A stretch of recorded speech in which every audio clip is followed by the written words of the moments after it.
A semi-conservative model of DNA replication shows an original double-stranded DNA being split apart to form two separate double-stranded DNA, each containing a parent strand bonded with a daughter strand.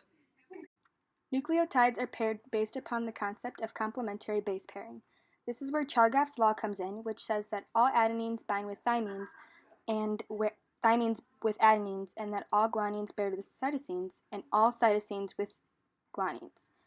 Adenine and guanines are classified as purines, which are larger bases. Thymines and cytosines are considered pyridamines, which are smaller bases. Topoisomerase is the enzyme which untwists the double helix ahead of DNA helicase.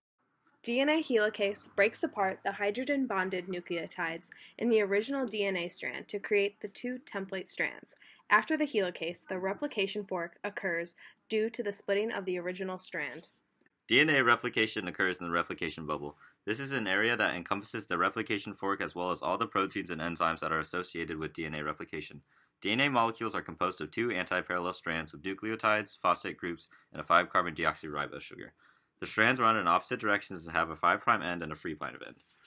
The 5' end has phosphate groups attached to it, whereas the 3' end has a hydroxyl group attached. When replication occurs, the DNA polymerase attaches nucleotides onto the original parent strand, starting from the 5' end and continuing to the 3' end.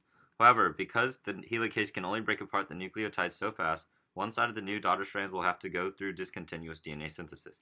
This is the strand with the 5' end closest to the beginning of the replication fork. The other strand participates in continuous DNA synthesis because the DNA synthesis occurs in the direction that the helicase is moving. Since the discontinuous side has breaks in the nucleotide bonds, something has to come behind and connect them. This is where the DNA ligase enzyme comes in. The ligase bonds together the strands of nucleotides that were included in the discontinuous DNA synthesis. The primase creates a primer by adding RNA nucleotides to existing template strands of DNA. The primer is the starting point for DNA synthesis. The initiator proteins line the two template strands.